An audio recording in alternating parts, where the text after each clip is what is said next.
Good morning, good afternoon, good evening. Thank you very much for joining this presentation. My name is Jimmy Shoemaker. I work for the Department of Public Works, and I'm here to talk with you about the St. Paul Bicycle Plan update. I want to thank you for taking the time to watch this presentation, and I want to invite you to share feedback to the draft plan, which is posted on our webpage, stpaul.gov/bike plan. You'll find some opportunities on that page to react to some of the draft updates and share your thoughts. So thank you very much for being here, and we'll get started. I want to talk with you about the timeline for this entire planning process. I want to talk about the current bike plan. This is an update to the current bike plan. I think that's important to put a pin in. I want to talk about some of the engagement that we did back in the fall and winter of 2021, and then talk about what we did internally in staff for the majority of 2022. And then I want to really, the main things I'm excited to share with you are about the actual draft plan, what we're recommending, what we're updating, and then I want to talk about the next steps for engagement and how we plan to bring this to City Council. Before we do any of that, I do want to kind of set some groundwork. When I talk about bikeways or bike facilities or bike infrastructure, it's kind of the same thing. You'll probably hear me saying those three terms throughout the presentation. And what it is just a space designated for people biking.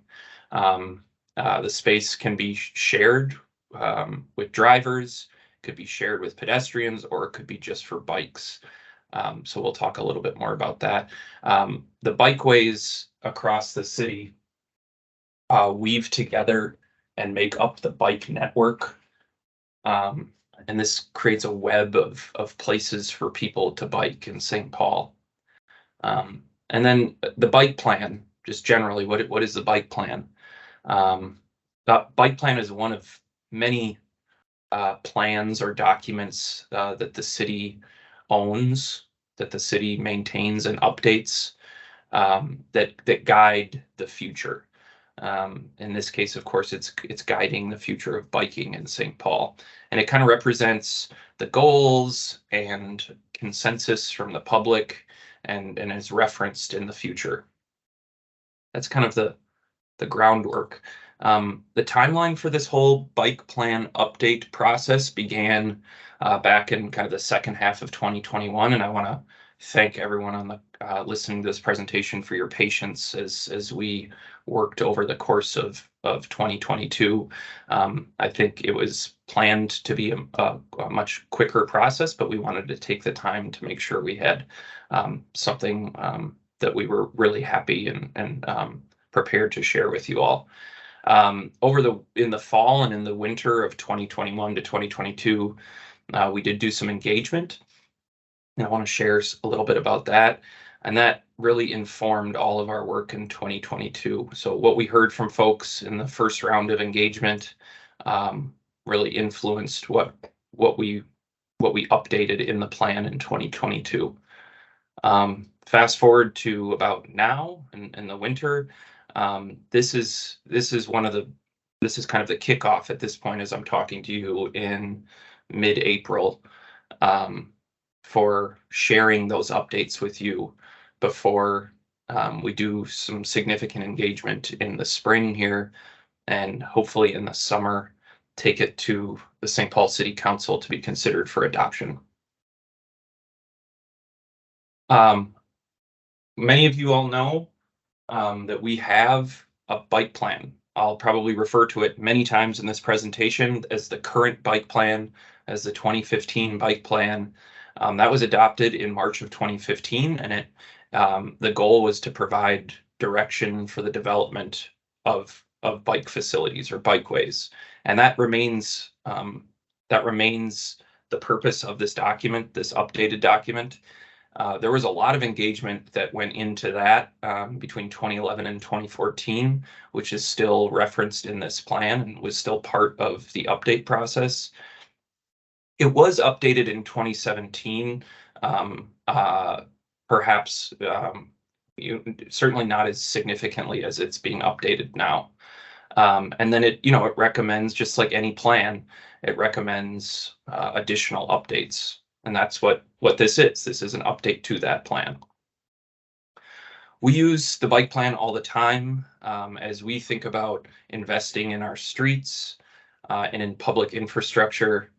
Um, we think about opportunities to increase and expand the bike network. So there are projects that you see around St. Paul all the time, and we reference the bike plan when we have those projects and opportunities to say, hey, what could this street or space look like, and how could we encourage bicycle use in this space? So as projects arise, like mill and overlay projects or resurfacing projects, or more significant street reconstruction projects, really allow us to kind of start with a blank slate and rethink what the street could be. But there are also new developments. So things like the Heights, or the former Hillcrest Golf Course, or the former Ford Assembly Plant, Highland Bridge. Those are chances to sometimes build new streets that were never there before, and to think about how those streets can accommodate biking. There are also a lot of transit projects that are planned and are kind of in the design process now. And oftentimes those include major changes to the street. So we use the bike plan as a reference when designing streets for transit. And then just generally as a reference for other planning efforts, our partners across the county and the state, they reference our bike plan because they own roads in St. Paul and they have to plan for biking in St. Paul. So they reference our bike plan. Probably the biggest thing that came out of the 2015 or the current bike plan is this, what you see on screen. And this is the planned bicycle network. And you'll notice lines on several streets, many streets in St. Paul. Each one of those lines is one of 4 colors, and each of those represent a different, what you see in the legend, called facility type. And I'll talk much more about facility types or bikeway types. Those are different facility types are the ways that bicyclists operate and share the space on a street. Each one of those facility or bikeway types is designed to accommodate bicyclists differently. This was the existing bicycle network in 2015. And we've come a long way since then. Since we adopted the 2015 bike plan, we've built almost 60 miles of bikeways. And that some of those are on screen right now. And that includes implementation from our partners in the Department of Parks and Recreation, our partners at the county, at MnDOT, and even the State Department of Natural Resources. This is the existing bike network today, and I've called out a few kind of sub-networks, I guess, of the existing bike network. The major thing I want to say here is that, from our 2015 or our current bike plan, the 2 biggest priorities that we wanted to focus on were completing the Grand Round, which is this network that kind of circles the city, that connects parks and really high quality, separated and comfortable bikeways. And our plan said we should complete that network, and we're almost there. We've invested a lot of time and resources into the Grand Round, and we're nearly there. And it's a big accomplishment, and with support from the city and our colleagues at the Parks and Recreation Department, we're really happy and really proud of all the work that's been done on the Grand Round. The other priority, the second priority that came out of the bike plan, is building out a network of bikeways in downtown St. Paul. And I hope that some of you have experienced some of those, Jackson and Wabasha, and that we completed last year. And we have some more exciting projects even coming in 2023 and beyond. So again, we have a lot of um, exciting projects that we're kind of checking off slowly that were prioritized in the 2015 or the current bike plan. So this is our opportunity, and we'll talk more about this, to think about what's the next priority. And, now that we've largely checked off the Grand Brown and the Capital City Bikeway, let's finish that and then also think about new priorities. Our goals for biking in St. Paul, first and foremost, are to improve safety for people riding bikes. Um, we also want to encourage new bikers. So there's a graphic here on the bottom of the screen that shows kind of this is supported by research, that of a population, there are some people that just, for whatever reason, they aren't interested in biking. And that represents kind of what you see on the left side of the screen. And then there are some people who are very confident bicyclists. They'll kind of ride on any street, in any traffic condition. And they're what we would call highly confident or somewhat confident. But there's this whole section that's kind of in the middle that box is surrounding. That's the largest chunk of folks, and they want to bike. They are interested in biking, but they are concerned for their safety, and those are kind of called the interested but concerned people. And they are willing to ride, but they would like to have a safer space. And these are the kind of people that we're trying to attract when thinking about biking in St. Paul, because there's this whole cross section of people that really want to, but we just got to give them safer and more comfortable spaces to ride.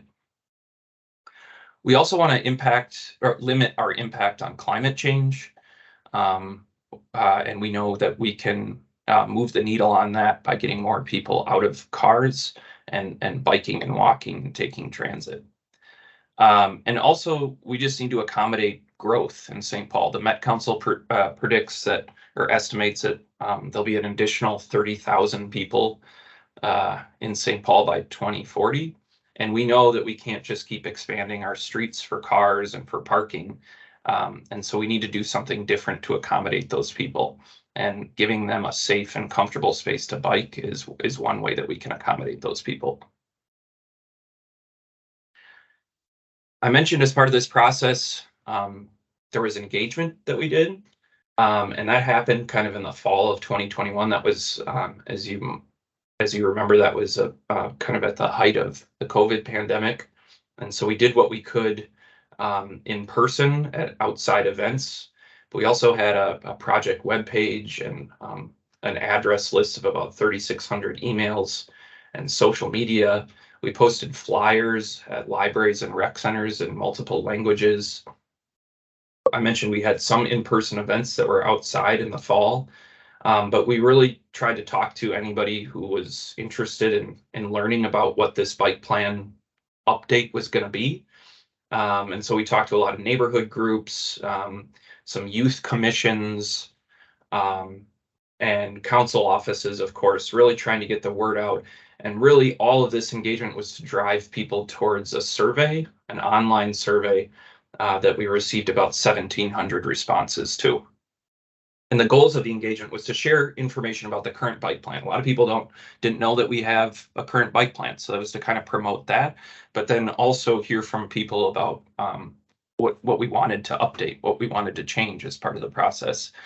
We wanted to hear about maybe there are bikeways that are on the plan that are missing from the planned network, and also just what do you want us to focus on and prioritize into the future. What you see on screen are flyers that we hung on bike handlebars at some schools and that we posted around libraries and rec centers. From that engagement, these are kind of, I would encourage you to look at stpaul.gov/bike plan. There's an entire engagement report that summarizes in detail the feedback that we heard. And these are kind of 6 themes that came out of that engagement. And the top one is really safety is what people want. And specifically, separated spaces, separated bikeways and paths, separated from traffic, physically separated from traffic, are what is going to get people biking more. A lot of these probably aren't surprising to folks who bike or who want to bike. Um, People wanted to improve street condition, more of a connected network, more bike parking, so it's convenient to ride to destinations. Better snow and ice maintenance. We hear that quite frequently, that people want to bike in the winter, but they can't. Not because it's too cold, but because they can't because of the snow and ice on our bikeways. And then people also, of course, submitted a lot of network connections that they wish that we would prioritize and build out. Um, we collected some demographic information about people who filled out the survey, and you can read a lot more about that in the summary that's on screen and posted online. We had a diversity of ages and gender identities. We most frequently heard from people who identify as white. And we had participation in the survey from across the city. People were asked to share their zip codes. And we heard from a lot of people across the city, but largely from people west of downtown. And so from that, we want to be focused with the engagement as part of the spring 2023 round. And we want to share what we came up with, what our network updates, our policies and priorities based on the feedback we heard in the fall of 2021. But we want to focus that engagement towards people that we didn't hear from in the fall of 2021. So our BIPOC community, and we also want to hear from different geographies of St. Paul. So districts east of downtown and the west side. And we want to try to get out in person more now that it's safe to do so. We want to meet with people where they are as part of other events. So all the information that we heard in the fall kind of focused the update on some things. So first and foremost, I think you'll notice in the update, updated bike plan for your review is that separated bikeways should be expanded across the city.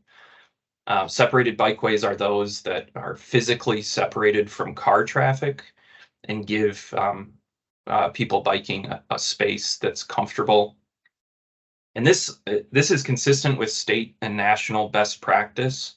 There's a lot of research and support at the state and national level that says that people want separated bikeways.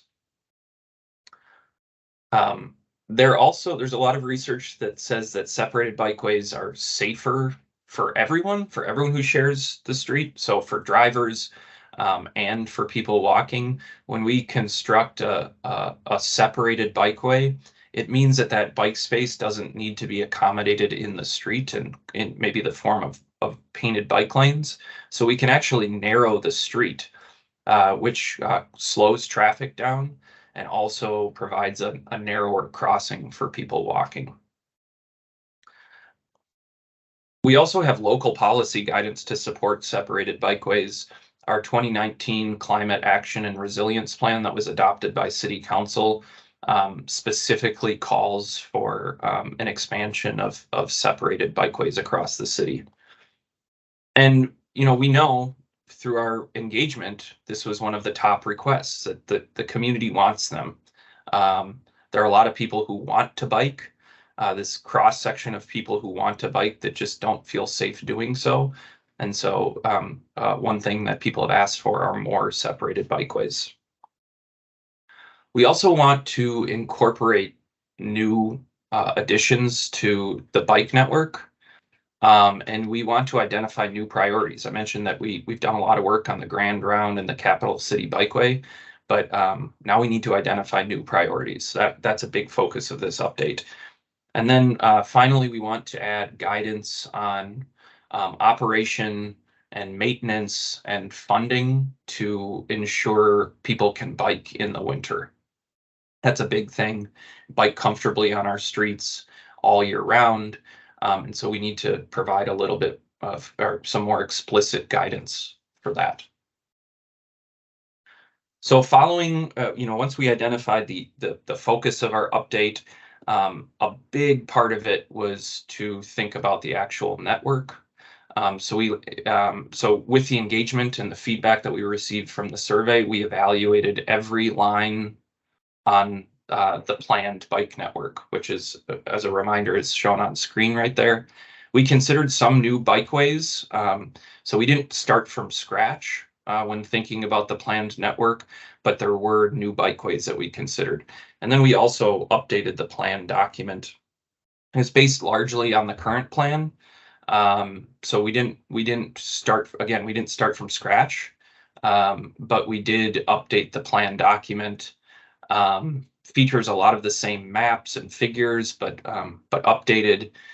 We tried to consolidate the plan a little bit and make it a bit more approachable by adding an executive summary, so that someone can kind of at a glance look at the bike plan and the recommendations.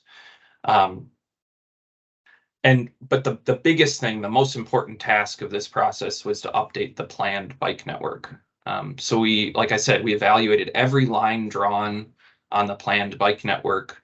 And we asked ourselves, is it on the correct street? Is this bikeway on the correct street? Is it the correct bikeway type?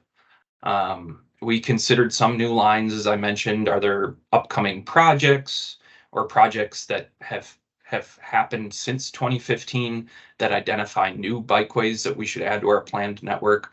And maybe there are some missing connections that we need to identify that are high quality, comfortable, separated bikeways. Can we add those connections to as we build it out to make it a really seamless network? And in some cases, we removed some lines from the planned network. Maybe they weren't, maybe we learned something new to find out that they're infeasible, just not possible. Would some of them be unnecessary if a better bikeway existed maybe a couple blocks or a block over? And then are there sometimes they're duplicative or redundant? So here's what we started with. You've seen this several times. This is the planned network in our current plan. And so we kind of started from here. This was a baseline, and you'll notice that there are different colors of lines on the map. And those represent different bikeway types. And the updated plan still recommends the same 4 bikeway types. But the biggest thing you'll notice as we show the planned network is it expands group 4 pretty significantly, which are separated bikeways and paths, which we know the community wants and are safe and comfortable. So as we expand that group 4, which is separated bikeways and paths, we know that we have to consider what does that mean for the city? Well, we know that they're what the public wants. We know from people saying, I would like to ride on separated bikeways, that they will encourage more and new riders. As I mentioned, they also align with best practice and our adopted goals and policies in the comprehensive plan. And they promote pedestrian safety and driver safety by narrowing the street. There are some challenges to separated bikeways that we need to think a bit more about. Because separated bikeways often require a full reconstruction of a street to really rethink the entire space, it might take longer to construct a network of separated bikeways compared to on just a standard on-street bike network. We are going to need to think a bit more about our maintenance strategy if we build separated bikeways to really ensure that those bikeways are cleared of snow and are able to be ridden on in the winter months. Sometimes, but not always, separated bikeways take up more space within the roadway. And so there are likely to be trade-offs between other road users. And that could be parking, it could be travel lanes, it could be trees and boulevard space. And we just don't know that yet. The plan is not getting into the design details to know that yet. So that's something that we're going to need to keep in mind as we design streets with separated bikeways. That final bullet, separated bikeways have a slower operating speed. So I mentioned that there are highly confident bikers who ride on the street and feel comfortable riding quickly at a higher speed. But on separated bikeways, we're making we're making it a priority for everyone to bike. And so people who are confident in the street will likely have to slow down when they're riding in separated bikeways, and that's a priority for for the city, and in order to provide and encourage new riders. So when thinking about the network, our first question was, is the correct bikeway type on the street? And this is a really important slide. This graphic that you see on screen is is a best practice. This comes from the federal government and MnDOT, and this says that the correct bikeway for any street is there's a relationship between the correct bikeway and a street's vehicle volumes and the speeds at which those vehicles travel. And that's kind of, you can, if you think about it, that's true. You feel more comfortable riding on a street that has high vehicle volumes if you are separated from those vehicles.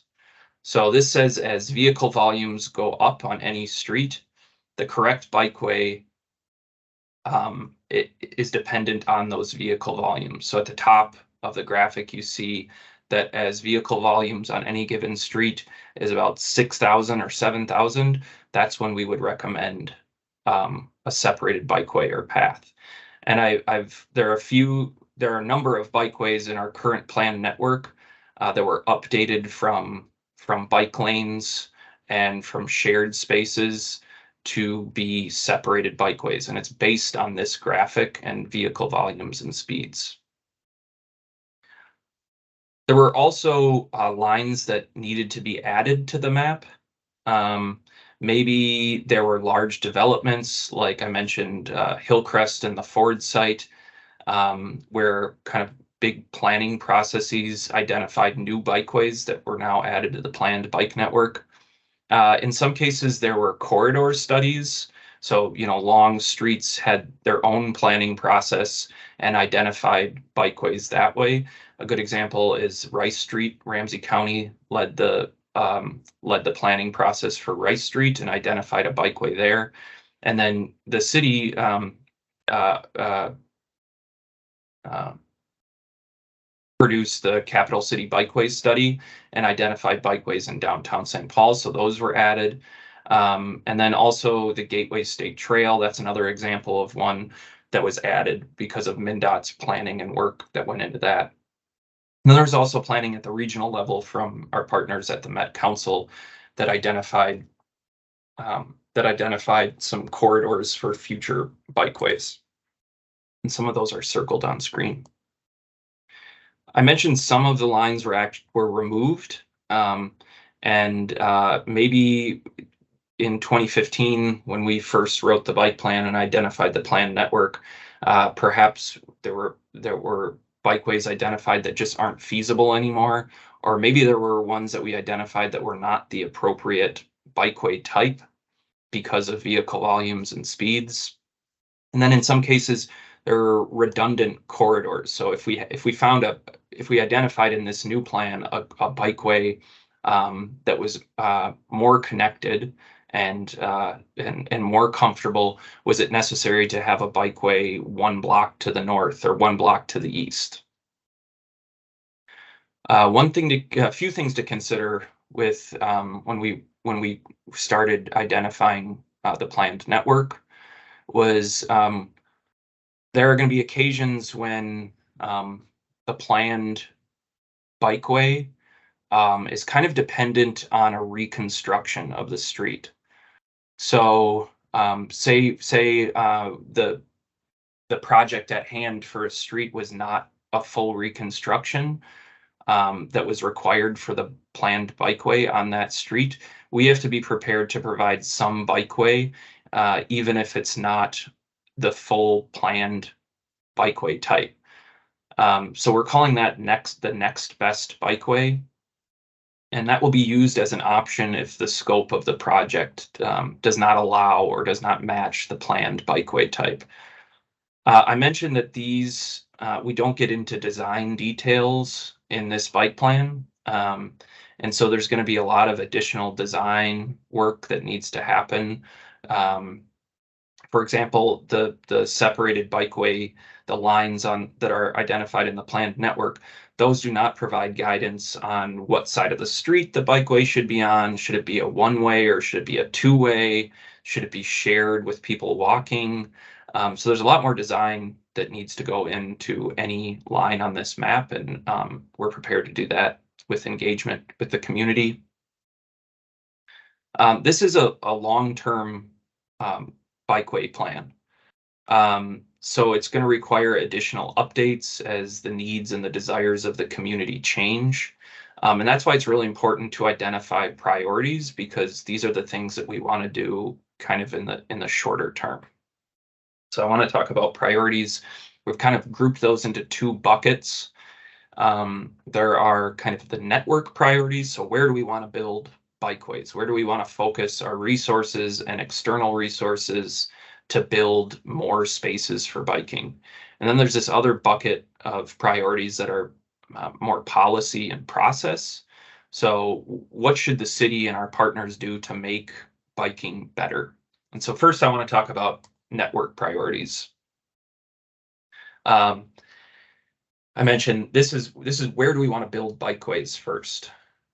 Physical spaces. The first thing we want to do is complete the final pieces of the Capital City Bikeway and the Grand Round network. I mentioned that those were the priorities that are in the 2015 or current bike plan. And so we want to finish those two networks. And then the other priorities that I'm about to share on screen are based on public input. So where people want bikeways, where do we want connections sooner? Also, the priorities I'm about to show are based on the likelihood of them receiving external funding through competitive grants at both the state and federal level, so that the city does have money to construct bikeways, but a lot of times we rely on external funding to construct those bikeways. So we want to make sure that our priorities are competitive for those grants. We've also identified priorities based on local street reconstructions and the potential for increased funding. And of course, generally improving bicycle transportation and safety options in St. Paul. So what ones will move the needle on getting people biking, good connections. And then we want to distribute those priorities across the city, of course. So I'm going to show, this is the planned bicycle network with the priorities identified kind of in that reddish purple halo. And I'd invite you to pause the presentation and really pour into this. This will be posted as part of the plan for your review. So I would encourage you to take a close look at both the planned network, but especially the priorities. There's this other bucket of priorities that are more policy and processes. So how do we do things in the city? How can we make biking, how can we expand the network more quickly? And how can we make biking easier in St. Paul? And the first bullet there is to consult the planned network when choosing projects. So the city every year updates our 5-year capital plan, which says where we're going to invest money, what streets we're going to invest money in. And this first bullet encourages us in the city to consider the planned bike network. And so how can we build that out faster? And when we're selecting projects, we should consult the bike plan. The second bullet, we need to plan for and fund the maintenance of the bike network. So our crews work very hard to maintain our bike network, but it does take an increased level of staff and funding and equipment to really adequately provide for a high level of service. And so we want to plan for and fund the maintenance of the bike network. And this is going to take some additional thought. The bike plan doesn't have all the answers, but it encourages us to kind of take the next step on diving into the details of what it means to fund and staff for appropriate and high level of maintenance. The third bullet is something that we're doing now, but it says that we should pursue external funding to implement the bike network. So I mentioned we have local funding, but as we're thinking about pursuing funding externally, we should consider the bike network so we can build it out faster, so we can leverage external funds. The last bullet it speaks about railroad corridors. So if you're from St. Paul, or if you've spent time in St. Paul, you know that there are a lot of railroads in St. Paul, and a lot of those would make really top-notch bikeways. And a couple come to mind: the CP spur coming out of the Ford site, the Midtown Greenway extension and connection to Ide Mill Road. And there are some others in St. Paul that would make really great rail corridors, but those take significant coordination with our neighbors in Minneapolis and our in Ramsey County. And last but not least is coordination with the railroad companies. So those make great bikeway corridors, and we need to continue the relationships with our neighbors and with the railroad companies to develop those into bikeways. So I'm almost done here, and I just want to remind you of the next steps and opportunities for engagement. I mentioned this is mid-April when I'm recording this, and this is when we start sharing our draft recommendations with the community, and really and build consensus and make updates to this draft plan to make sure that we've captured all the feedback. So we're going to be doing that over the course of the next few months. There will be online engagement opportunities. There will be open houses, both in person and virtual. And then come summertime, once we've built consensus on the draft plan, we can finalize it and bring it to the city council to be considered for adoption. I really want to thank you for taking the time to listen to this presentation and your engagement since fall of 2021, and even before that. Feedback is really valuable. I really want to thank you all for biking in St. Paul and being supportive of biking in St. Paul. You can get in touch with me if you have feedback to share about anything on the webpage or anything in this presentation. My contact information is down there at the bottom. And there are some opportunities online. And even if you want to talk I can come meet a group in person or virtually. So I'm looking forward to hearing from all of you. And I want to thank you again for listening to this presentation. And I hope you have a great rest of your day.